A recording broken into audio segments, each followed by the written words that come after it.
हृदये निधयेत्तिनाम् श्रीवेङ्कटनिवासाय श्रीनिवासाय मङ्गलम्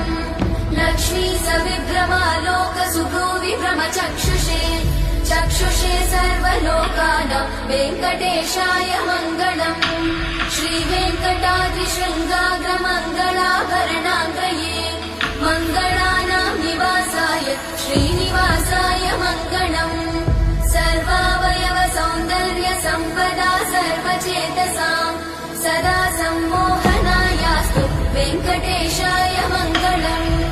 नित्याय निरवध्याय सत्यानन्दचिदात्मने सर्वान्तरात्मने श्रीमद् वेङ्कटेशाय मङ्गलम् स्वतः सर्वविदे सर्वशक्तये सर्वशेषिने सुलभाय सुशीलाय वेङ्कटेशाय मङ्गलम् परस्मै ब्रह्मणे